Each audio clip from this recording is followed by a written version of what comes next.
Hello, good morning. It's now time for business. Endeavor to pass every review under the IMF program, and that should help boost investor and market confidence in the economy. That's the advice from the IMF boss, Christine Lagarde, to Ghana. George Rafe has more from the IMF World Bank spring meeting, which ended.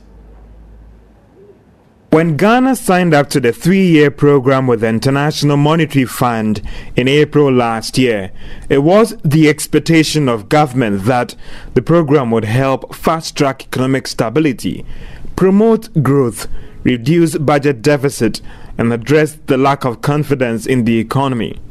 However, a year down the line, the country is still struggling in getting the required confidence from investors, especially because of how the economy is still being managed. The situation has been compounded by the upcoming elections in November, which has heightened the uncertainty.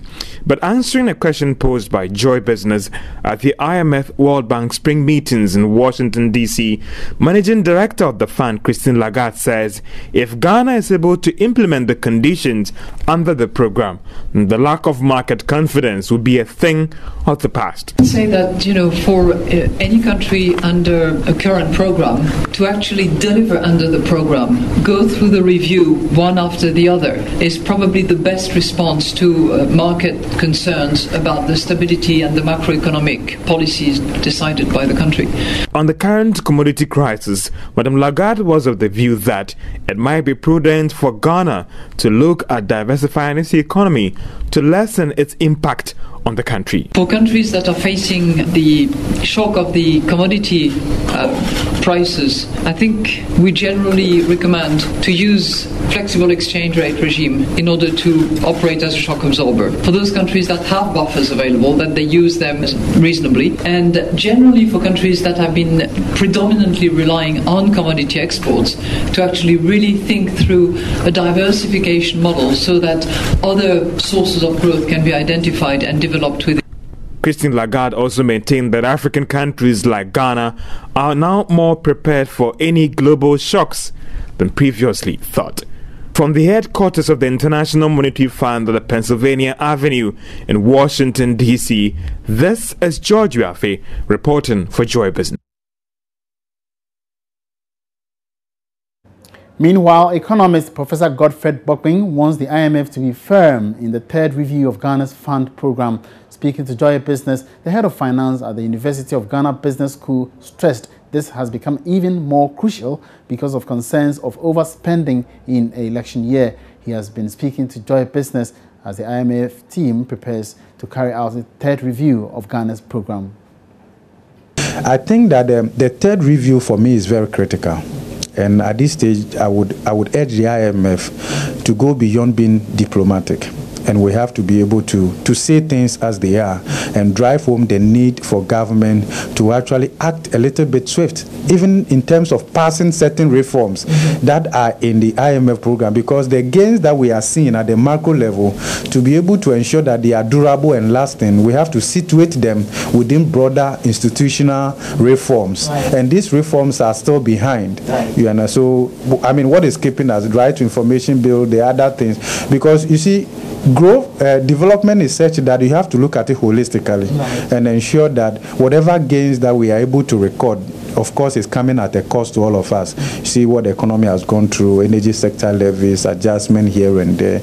We have to make sure that we lay the right foundation, that we don't go through this again. Then we'll be able to anchor our transformational agenda when we are able to guarantee ourselves macroeconomic stability, which is not an end in itself, but it's a requisite. I mean, it's a requirement for transformation. The real effect of fiscal discipline is that if politicians want to spend in excess of what has been budgeted, then they will learn to put their own hands in their own pocket rather than the public pocket. And especially with the new governor in place, under the law, we are the review program, we are not supposed to lend more than 10% of our reserves to government. Program is supposed to be zero. All right. Now we are looking at the new governor. Are they going to look at whether he's going to be fiscally disciplined in order not to lend? Because we are in an election year anyway. Yeah, it's up to the new governor. What does he want to be remembered for? So those are the issues. But we also have to bear in mind that we didn't have market confidence. It was one of the reasons why we had to submit ourselves to the IMF for this program. So we don't want to do anything that will send us back. Away from that, about 60 workers on the car power ship have lost their jobs. This includes 10 engineers who are staff of the Turkish company that constructed the power barge and more than 50 workers with 2 subcontracted firms.